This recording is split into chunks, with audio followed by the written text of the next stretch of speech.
जय श्री राधे कृष्णा। अरुण शर्मा की तरफ से आप सभी को श्री राधे राधे। वृंदावन सो वन नहीं, नंद गांव सो गांव, वंशी वट सो वट नहीं, कृष्ण नाम सो नौ। आज मैं आपको श्री वृंदावन धाम के ऐसे चमत्कारिक मंदिर की घटना सुनाने जा रहा हूं, जिस मंदिर में भगवान श्री कृष्ण ने गोस्वामी तुलसीदास जी के करुणा पुकार पर अपने स्वरूप को ही परिवर्तित कर दिया था। और उस मंदिर का नाम है श्री तुलसी राम दर्शन स्थल, जो कि श्री वृंदावन धाम के अंदर ज्ञान गुदड़ी में स्थित है।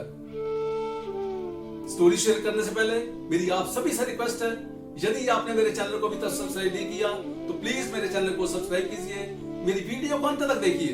यदि अच्छी लगती है तो प्लीज को लाइक कीजिए, शेयर कीजिए और कमेंट्स बॉक्स में श्री राधे राधे जरूर लिखिए। आज से लगभग 500 साल पहले एक बार गोस्वामी तुलसीदास जी काशी में गंगा जी के घाट पर बैठकर तप कर रहे थे। उसी समय उनके सामने से एक नवविवाहिता महिला के पति की शव यात्रा निकली। अब शव यात्रा में काफी लोग थे और उनमें से कुछ लोग गोस्वामी तुलसीदास जी को जानते थे और कुछ संत प्रेमी थे। वो सभी ने जाकर गोस्वामी तुलसीदास जी को नमन किया।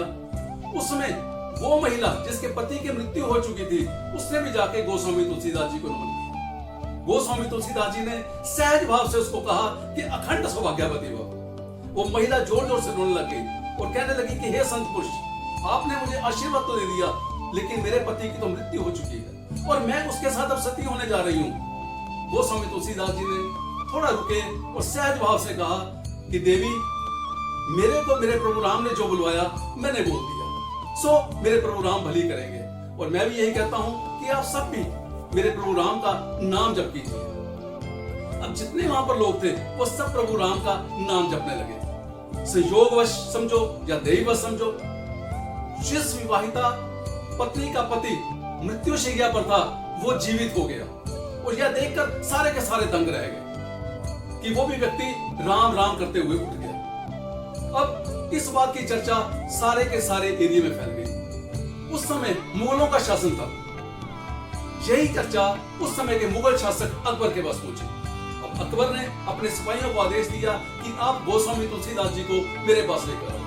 अब गोस्वामी तुलसीदास जी को अकबर के पास ले जाया गया।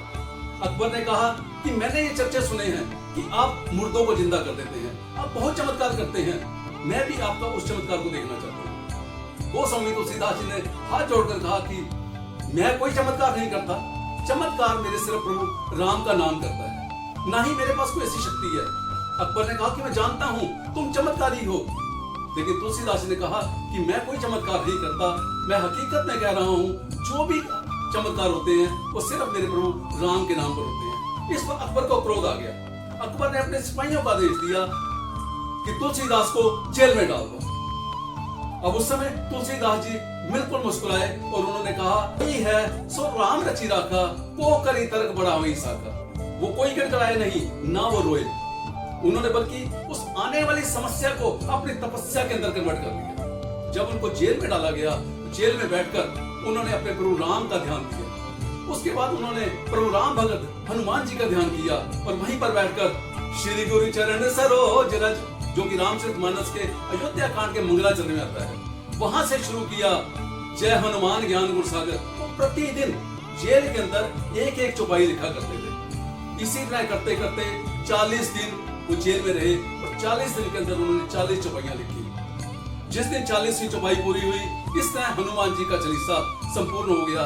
जैसे ही वो 40वीं लाइन लिखी गई, उसी समय ना जाने कहां से सैकड़ों की तादाद में बंदरों ने, जो जेल थी, कहा जाता है कि फतेहपुरी सीकरी की जेल के अंदर उनको बंद किया गया था, वहां पर वानरों ने आकर अटैक कर दिया, अग्रेसिव मोड में अटैक कर दिया। जितने भी वहां पर सिपाही थे उन सब के भाले छीन लिए गए, जो भी उनके पास अस्त्र शस्त्र थे सब छीन लिए गए और बंदरों ने उनको नोच नोच कर घायल कर दिया।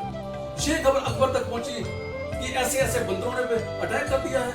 अकबर ने उसी समय जितने भी अपने मंत्री थे सबको इकट्ठा किया और जितने धर्माचार्य थे उनको भी बुलाया। कहा कि ये कैसे हो गया कि बंदरों ने हमारे यहाँ पर अटैक कर दिया है, हमारे सिपाहियों को घायल कर दिया है, कोई मुझे इसका उपाय बताइए।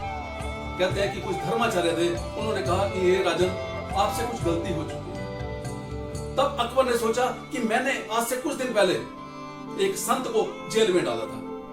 उसी समय कहा जाता है कि जो अकबर है, अकबर जेल के अंदर गया, जेल के दरवाजों को खुलवाया गया और गोस्वामी तुलसीदास जी के भी चरणों में नतमस्तक किया और कहा कि हे संत पुरुष, मेरे से गलती हो गई।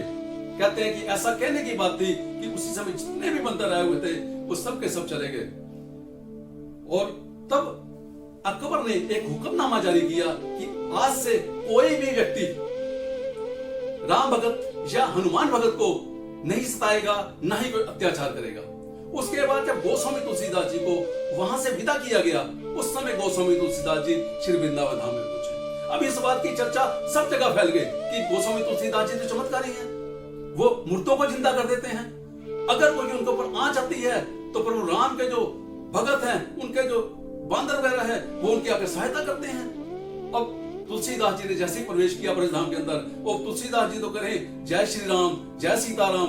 अब वृंदावन धाम में और ब्रजधाम में जय श्री राधे, जय श्री कृष्णा। वो स्वामी तुलसीदास जी कहते हैं कि प्रभु राम में और श्री कृष्ण में कोई अंतर नहीं है, लेकिन यहाँ पर ये क्या हो रहा है?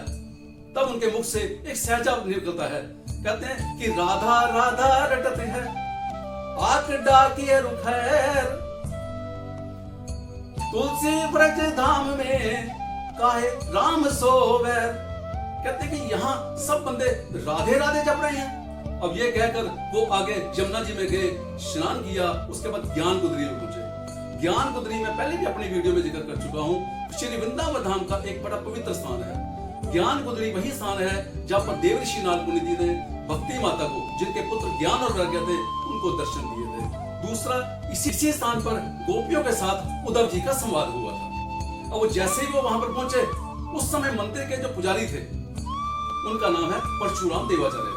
परशुराम देवाचार्य जी ने देखा कि तुलसीदास जी आ रहे हैं और उन्होंने उस समय आरती वगैरह करके, उस समय देवाचार्य परशुराम जी बोले, कहते हैं अपने अपने इष्ट को नमन करे सब कोय, बिना इष्ट के परशुराम नवे सुनिंदा होय। अब तुलसीदास जी को बड़ा अंदर से ऐसे लगा जैसे किसी ने कचोड़ दिया होता है।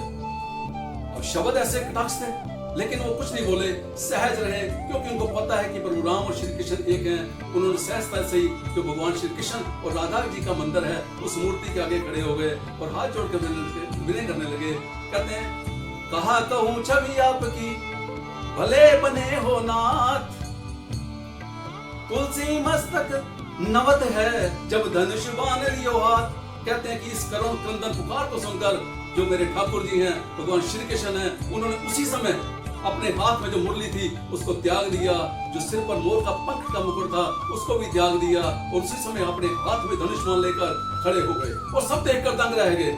तब तुलसीदास जी ने हाथ जोड़कर उनको नमन किया कि हे प्रभु, मेरी आपने लाज रखी, मैं आपको शत बार नमन करता हूँ। और कहने लगे, कित मुरली कित चंद्रिका, चंद्रिका मैंने जो सिर के ऊपर मोर पंख का मुकुट होता है उसको चंद्रिका। कित मुरली कित चंद्रिका कित गोपिन का साथ, अपने जन के कारणे, अर्थात तुलसीदास के कारणे, अपने जन के कारणे श्री कृष्ण भये रघुनाथ। ऐसे वक्तों भगवान श्री कृष्ण जी ने राम का रूप धारण करके तुलसीदास जी को दर्शन दिया। तुलसीदास जी ने उन्हें शत बार नमन किया।